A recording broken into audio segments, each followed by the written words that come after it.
ayakap ka, wala nang pangangamba. Tamis ng halik. Hanggang kailan mo mamahalin yung taong binabaliwala ka lang, ha? Hanggang kailan mo mamahalin yung taong wala ng respeto sa'yo? Hanggang kailan mo mamahalin yung taong ginagamit ka lang para makuha niya ang mga gusto niya?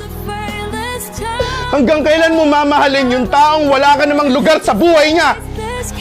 Tumigil ka na! Tanggapin mo na yung katotohanan na hindi ka magugustuhan ng taong pilit mong minamahal! Maybe I'll just dream of you tonight and into my dream you'll come and touch me. Tumingin man ako sa iba, huwag kang mag-alala. Wow. Nasa mata pa lang sila.